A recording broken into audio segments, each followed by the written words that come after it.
الله الرحمن الرحيم.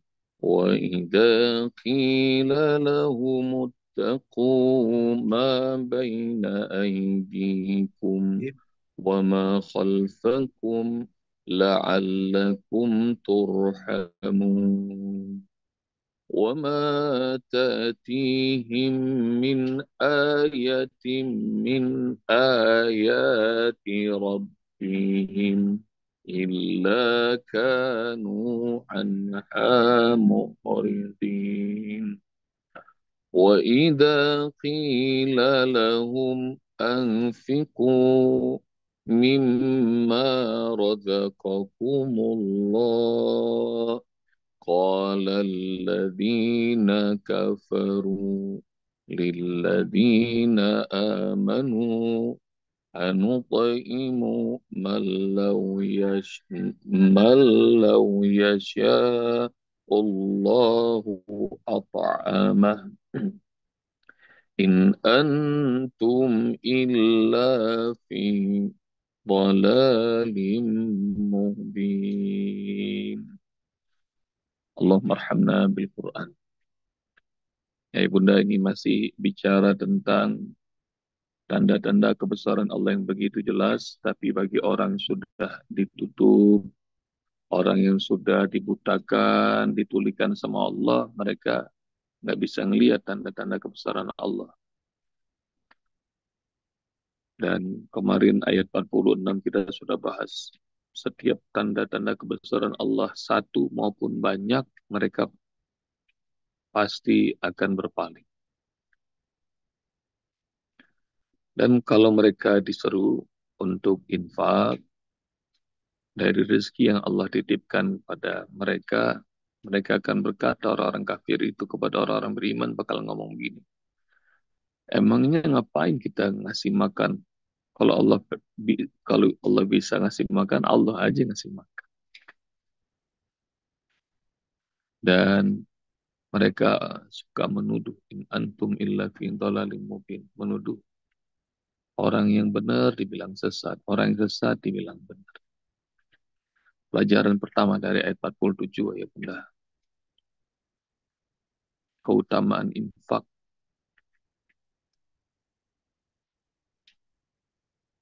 Keutamaan infak ya Bunda. Infak itu menumbuhkan harta. Mana qasamalun min sadaqah. Enggak mungkin berkurang harta karena sedekah. Baliasdad yang ada malah bertambah, bertambah, bertambah. Kalau mau melipat gandakan harta, nggak usah miara obor, nggak usah babi ngepet, nggak usah macam-macam. Kalau numbuhin harta, udah dikasih tahu sama Allah dan Rasulnya. Banyakin infak, banyakin sedekah. Tapi kebanyakan orang nggak percaya. Karena apa? Karena ini bisikan setan, bisikan orang-orang jahil. Jadi malah lebih percaya kepada mereka dibanding percaya pada janji Allah. Nanti ayah bunda cari bunyi ayat ini. Asyaitonu ya'idukumul faqra wa ya'murukum bil fasya. Wallahu ya'idukum maghfiratan minhu wa fadla. Setan nakut-nakutin kalian bakal jadi fakir gara-gara banyak sedekah. Dan setan menyuruh kalian untuk berbuat keji. Berbuat keji itu berbuat bakhil. Menurut kita berbuat bakhil. Sementara Allah janjikan bagi kalian ampunannya dan anugerah. Anugerah itu rezeki yang banyak. Jadi ayat ini seolah Allah pengen nanya, percaya janji setan apa janjiku dalam urusan infak, sedekah. Jadi setan nakut-nakutin kita fakir. Sementara Allah janjikan ampunan dan anugerah yang banyak, rezeki yang banyak. Keutamaan infaknya ya Bunda. Minimal satu dibalas 10 sama Allah.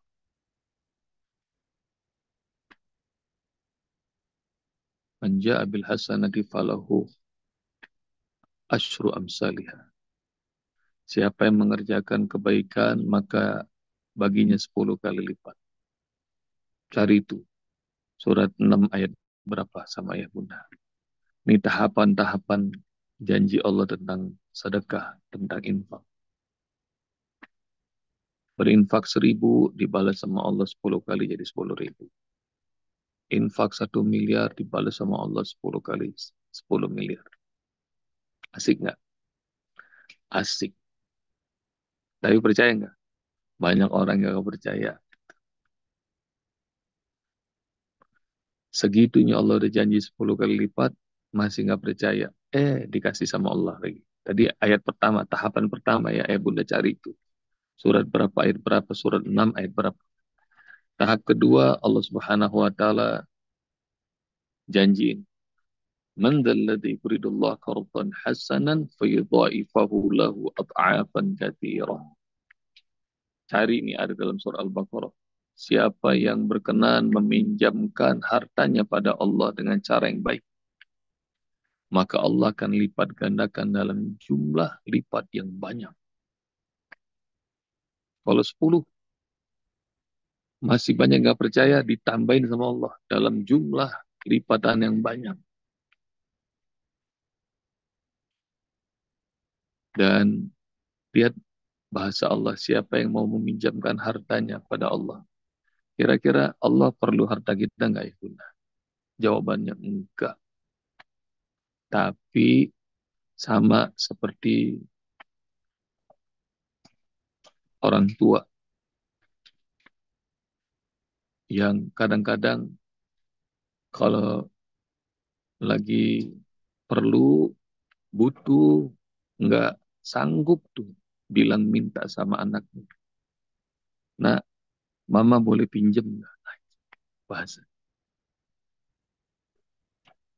Dan janjinya Allah dalam ayat ini, man zalladzi yuridullah qardan hasanan fayudha'ifahu lahu ad'afan katsira. Allah akan kasih lipat ganda yang banyak. Jadi dari 10 stage pertama, di stage kedua lipat ganda yang banyak. Masih percaya manusia? Enggak, manusia itu pelit. Maka Allah kasih lagi. Stage ketiga tentang infak. Dahsyatnya infak. Dalam surah Al-Baqarah lagi. Masalul ladzi yunfikuna amwalahum fi sabilillah kamasali habbah. Perumpamaan orang yang menginfakkan hartanya di jalan Allah seperti satu biji. Ambatat sab'a sanabila, satu biji itu jadi satu pohon. Lalu kemudian menjadi 7 cabang.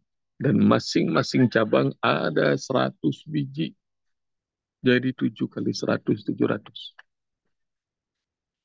Kalau stage pertama 10 kali lipat, stage kedua jumlah yang amat banyak, yang ketiga 700.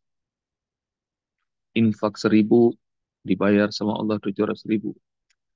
Bisnis apa yang marginnya 70.000% nggak ada. Dan ditutup sama Allah dengan ayat ini dengan dahsyat banget. Allah wasi'un alim, Allah maha luas rezekinya dan Allah maha tahu. Jadi Allah nggak bakal miskin.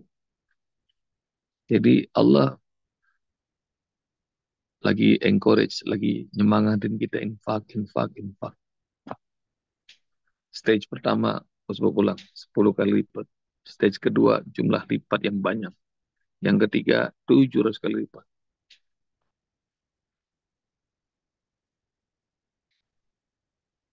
Yang stage keempat,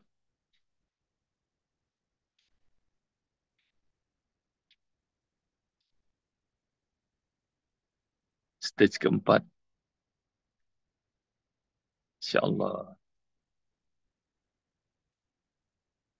Stage keempat nih ada dalam surat apa ya?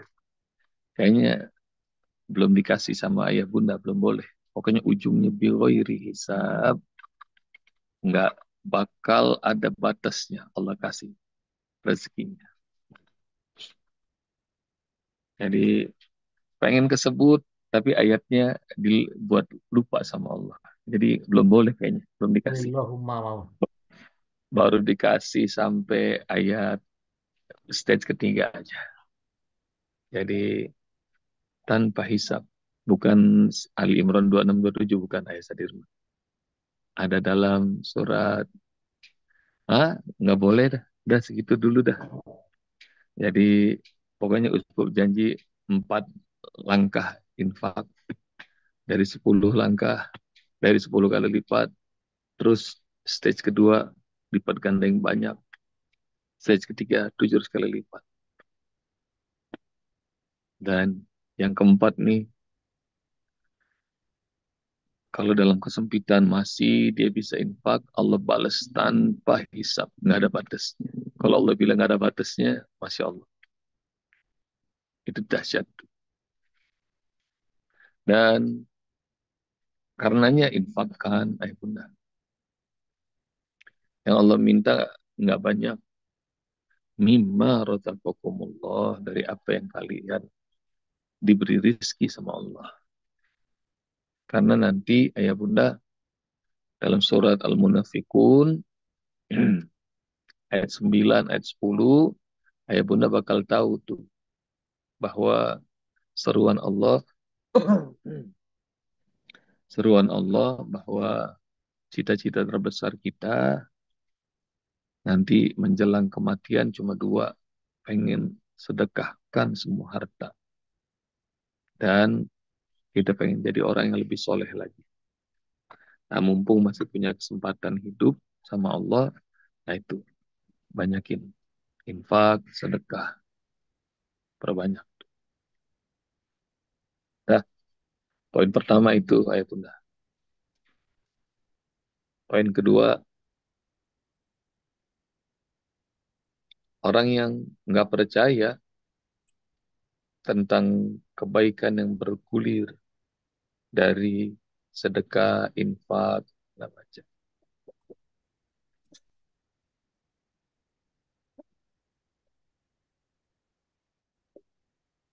Kalau Nabi Ibrahim tidak mewakafkan harta dan tenaganya, maka kita nggak pernah tahu Baitullah.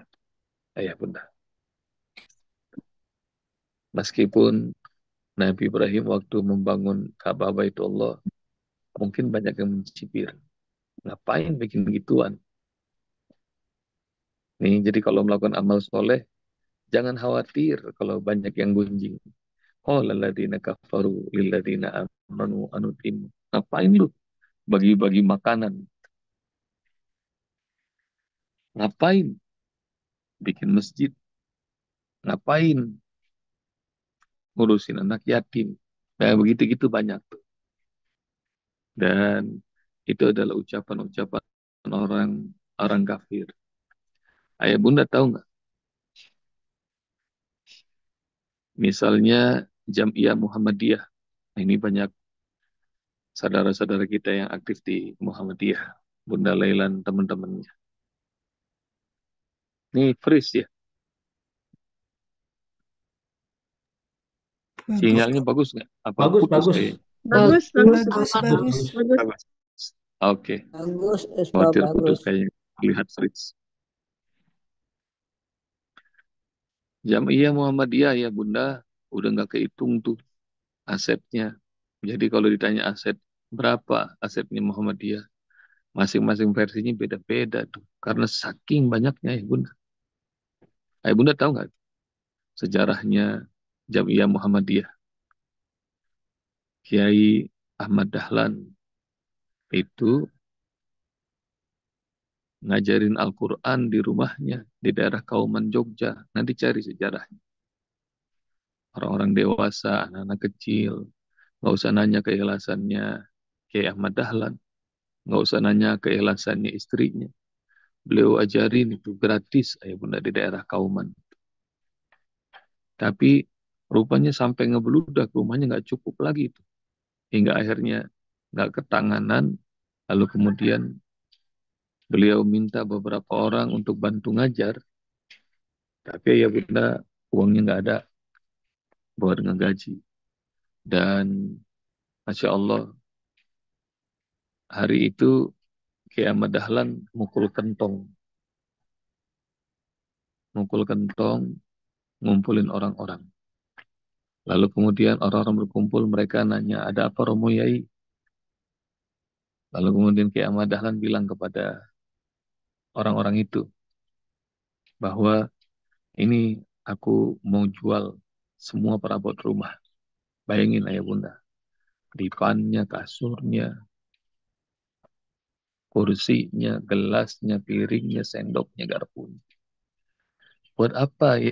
Romo Yai mau dijual? Tanya orang-orang kauman itu. Dan Romo Yai ngomong begini, yang ngajar di rumahku banyak dan aku pengen gaji mereka. Memangnya Romo Yai perlu berapa? Tanya orang-orang. 500 gulden. Ayah bunda, 500 gulden itu menandakan bahwa NKRI belum ada. Dan Masya Allah, ngelihat tuh Romo Yai itu mau tuh mewakafkan semua perabot rumahnya buat gaji guru. Tiba-tiba orang-orang terketuk. Hingga kumpullah saat itu juga 4.000 gulden. Maka 500 gulden dipakai buat bayar gaji, 3.500 sisanya dibuat lokal ayah bunda. Lokal untuk belajar. Dan lokal yang belajar itu lalu kemudian berikutnya jadilah Jamiyah Muhammadiyah. Ayah bunda, kalau dipikir-pikir, ngapain sih? Pakai ngajar, ngapain sih? Pakai bikin pendidikan, ngapain sih nyusahin orang? Kalau ayah bunda nonton film Sang Pencerah tuh, ayah bunda tahu. Dan artikel ini cari aja deh, artikelnya bagaimana berdiri Jamiyah Muhammadiyah. Maka ayah bunda bakal ketemu. Tapi Masya Allah, dulunya yang dicerca, yang dihina, kalau di dalam film Sang Pencerah kan kita ngeliat tuh bagaimana beliau ditindas, beliau. Tapi Masya Allah, amal soleh tuh panjang. Meskipun udah lebih dari 100 tahun wafat. Karena itu ya bunda, kalau amal soleh nggak ada yang cerca, aneh tuh. Jangan-jangan salah alamat. Ya, kalau amal soleh nggak ada yang cerca, aneh. Kenapa? Karena ini ayat ini bilang tuh, qala alladziina kafaru lilladziina amanu anutimu man law yasha Allahu an'ama. Dan poin yang ketiga nih, orang kafir tuh nggak percaya sama janji Allah. Padahal ini contoh tadi udah ada Nabi Ibrahim sampai sekarang tuh bangunan kecilnya Ibrahim sampai sekarang berkahnya luar biasa. Lalu kemudian Kiai Ahmad Dahlan berkahnya luar biasa. Sekarang Allah ngasih tahu dalam surat Al-Lail bahwa siapa orang man a'ta wa taqa wa saddaqa bil husna fasanuyassiruhu lil yusra. Siapa orang yang suka memberi rezekinya, berinfak, dia bertakwa, dan dia percaya sama janji-janji Allah balasan terbaik, yaitu surga, maka kami akan buat semua urusannya mudah.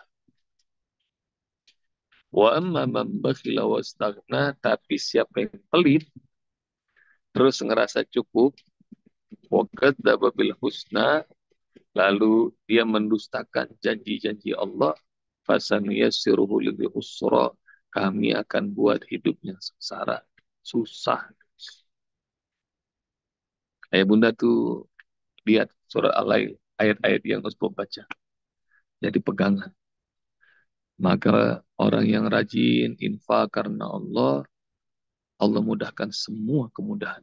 Fasanuyassiruhu lil usra. Kami mudahkan semua kemudahan dikasih.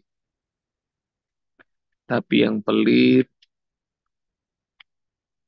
nggak percaya sama janji-janji Allah tentang berkahnya infak, maka kami mudahkan semua kesulitan. Jadi bakal dibikin sulit. Karena itu kalau lagi masalah kita bertumpuk, kalau problem lagi bertubi-tubi sama ayah bunda, salah satu caranya untuk menarik pertolongan Allah, banyakin infak. Infak sesuai kemampuan, jadi infakkan harta, infakkan harta, infakkan harta. Banyak kisah yang sudah membuktikan ayah bunda barangkali juga pada punya. Pertolongan Allah hadir dalam kondisi infak.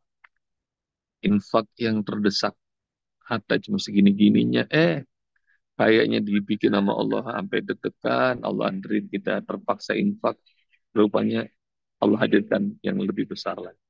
Allah hadirkan solusi untuk masalah kita. Poin yang keempat, ayah bunda, ini nih, zaman sekarang makin banyak. Nggak cuma zaman sekarang, dari dulu juga gitu. Orang yang sesat, nyesat-nyesatin orang. Dia yang kafir, dia yang bilang kita nih sesat. Jadi dunia kebalik-balik, ayah bunda. Dan saya sendiri bersyukur nih. Setiap hari bisa ngelihat wajah ayah bunda, ngelihat semangat-semangat orang-orang yang berbuat amal soleh, ibadah mahdoh dikerjakan, ibadah sosial dilakukan, dan mencoba menjadi mukmin yang sebenar-benarnya. Nah, tapi di luar sana tuh, kalau ngelihat ada orang yang lagi mencoba untuk berbuat baik, itu nyala-nyalahin tuh. In antum illa fi dhalalim mubin. Dan karena itu ya Bunda, salah satu cirinya Dajjal tuh surga jadi neraka, neraka jadi surga. Surga jadi neraka, neraka jadi surga. Nanti ya Bunda lihat salah satu cirinya Dajjal. Dan sekarang tuh banyak sudah terjadi. Orang yang taat kepada Allah hidupnya disusah-susahin. Orang yang suka maksiat malah dimudah-mudahin. Nah itu. Nah karena itu pelajaran buat kita yang sudah mulai berjuang, ngikut cara hidupnya para utusan-utusan Allah yang tiga dalam ayat 1 ayat sampai 32 itu bagian surat Yasin bagian pertama. Nah itu. Jadi bismillah. Pokoknya semoga Allah ridho sama kita semuanya atas semua yang kita kerjakan di dunia sampai kita menjumpai Allah Subhanahu wa taala dan Allah senang atas apa yang sudah kita upayakan demi mencari ridho Allah Subhanahu wa taala. Jazakumullah ayah bunda. Assalamualaikum warahmatullahi wabarakatuh. Waalaikumsalam. Waalaikumsalam.